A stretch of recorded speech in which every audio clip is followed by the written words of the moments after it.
Halo guys, saya Irul, balik lagi di Flash Gadget Channel. Sekarang dunia gadget lagi dihebohkan dengan HP gaming terbaru dari Asus ROG Phone 5 yang baru saja resmi dirilis. Buat yang nunggu reviewnya, sabar dulu ya. Saat ini tim kita lagi bikin videonya yang rencananya akan kita publish di hari Sabtu. Namun sebelum ROG Phone series lahir, ada nenek moyangnya smartphone gaming Asus yang terkenal sebagai HP gaming legendaris, Zenfone Max Pro M1. Ada yang dulu ngincer HP gaming murah dari Asus 3 tahun yang lalu nggak nih? Yang waktu itu beneran ngasih price to performance yang paling worth untuk dimiliki. Yang anehnya hingga saat ini harga baru seri ini di marketplace online masih cenderung stabil. Kita juga pernah membuat video gaming test bermain game Mobile Legends dari kondisi baterai 100% sampai habis. Yang klaimnya Asus sih bisa sampai 11 jam. Lalu gimana nih performa HP ini di tahun 2021 ini dalam menjalankan game-game SD update versi terbaru? Dan apa aja nih kelebihan dan kekurangannya jika mau dipakai untuk daily smartphone masa kini? Nggak pakai lama, yuk kita mulai dari video unboxingnya terlebih dahulu.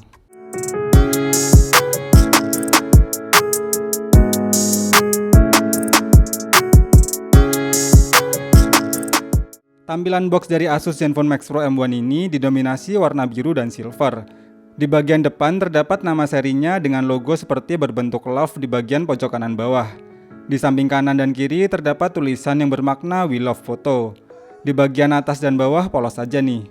Lalu di bagian belakang terdapat kode serial number dan IMEI serta beberapa spesifikasi kunci dari HP ini yang langsung akan saya bahas nanti ya. Ketika dibuka yang pertama kali terlihat ada dus kecil dengan tulisan We Love Photo lagi. Yang di dalamnya berisi bonus jelly case yang warnanya sudah mulai menguning. Terdapat buku manual dan kartu garansi serta SIM tray ejector. Lalu tentu saja unit smartphone-nya itu sendiri. Dan di bagian paling bawah ada adapter charger bawaan sebesar 5V 2A alias 10W. Dan kabel data bawaan yang tentunya masih menggunakan tipe micro USB. Kita rapikan dulu dan lanjut ke hands-on-nya.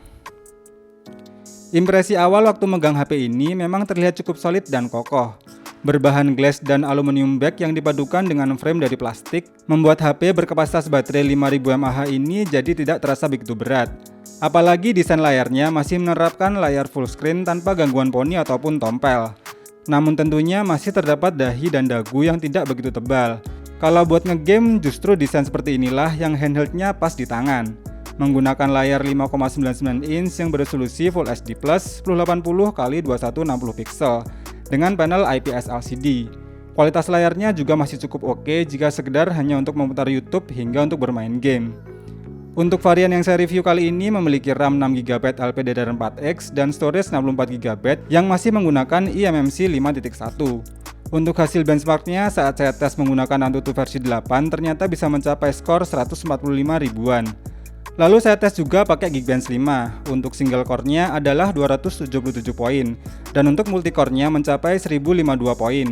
Saya cek juga menggunakan aplikasi SensorBox. Hanya ada 2 sensor saja nih yang tidak support di HP ini.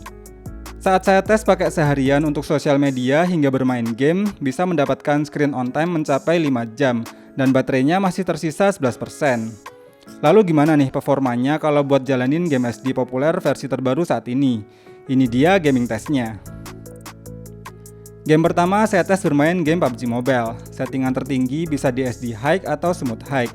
Dan biar enak mainnya saya pakai settingan Smooth High aja ya. Gameplaynya cukup stabil dan memang cenderung terasa smooth. Sedikit frame drop terasa saat bertemu player asli dalam satu area, tapi overall masih cukup playable. Dan selama 30 menit bermain, suhu panas HP naik hingga 40 derajat Celcius dengan penurunan baterai sekitar 5%. Game kedua saya tes bermain game Genshin Impact. Ternyata untuk settingan defaultnya di low. Tapi biar lebih enak mainnya saya rubah ke settingan terendahnya dengan FPS di 30 saja. Dan gameplaynya pun tetap terasa kurang smooth dan sering terasa lag saat dimainkan. Frame drop paling terasa saat bertarung melawan monster dan saat efek skill animasinya muncul. Dan selama 30 menit bermain, suhu panas HP naik hingga 41 derajat Celcius dengan penurunan baterai sekitar 10%. Game ketiga saya tes bermain game Arena of Valor. Dan untuk settingannya juga saya rubah ke rata kanan dengan mengaktifkan mode hack frame rate-nya. Gameplaynya smooth dan jarang terjadi frame drop. Animasi grafisnya juga bisa ditampilkan dengan maksimal saat war dan saat skill tiap hero-nya diaktifkan. Suhu panas HP juga tidak begitu terasa mengganggu. Dan selama 30 menit bermain, suhu panas HP naik hingga 39 derajat Celcius dan penurunan baterai sekitar 6%. Game terakhir saya tes bermain game Aspal 9. Dan meskipun belum bisa unlock di settingan 60 fps, tapi tetap saya mainkan pada settingan high quality. Dan tentu saja gameplaynya jadi terasa kurang smooth, dan terasa ada lag saat mengeluarkan NOS hingga bertabrakan dengan mobil musuh. Namun overall masih cukup playable, dan kalau mau lebih enak sih pakai settingan defaultnya aja ya.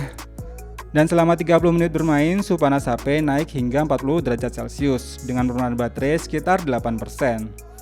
Kalau untuk memutar YouTube selama 30 menit dengan volume dan brightness di 50%, baterainya berkurang hanya sekitar 4%, tapi menggunakan koneksi WiFi loh ya. Asus Zenfone Max Pro M1 ini menggunakan setup dual kamera dengan kamera utama 16 MP berapertur f2.0 yang mendukung face detection autofocus. Lensa keduanya sebesar 5 MP berapertur f2.4 yang berfungsi sebagai depth sensor. Sedangkan untuk kamera selfie-nya sendiri dibenamkan kamera bersensor 16 MP yang berapertur f2.2 dengan lensa wide. Hasil jepretan pada kondisi cahaya yang cukup tetap bisa memberikan kualitas yang baik.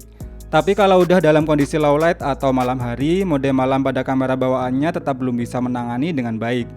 Biar nggak ada dusta di antara kita, lihat sendiri langsung aja deh hasil foto dan videonya berikut ini.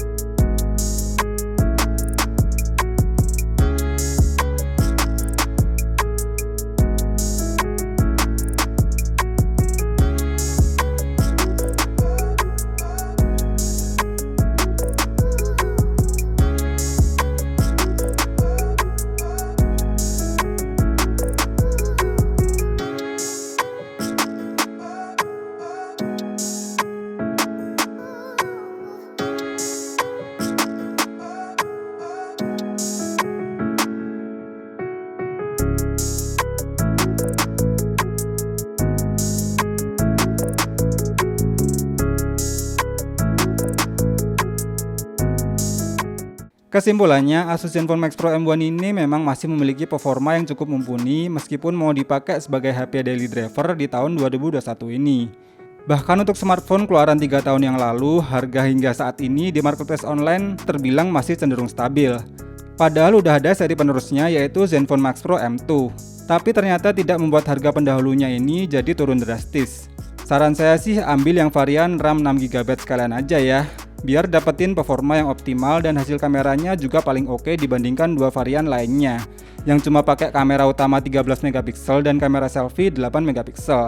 Pastinya bakalan berbeda dengan varian tertingginya ini yang pakai sensor besar 16 MP di kamera utama dan kamera selfie-nya.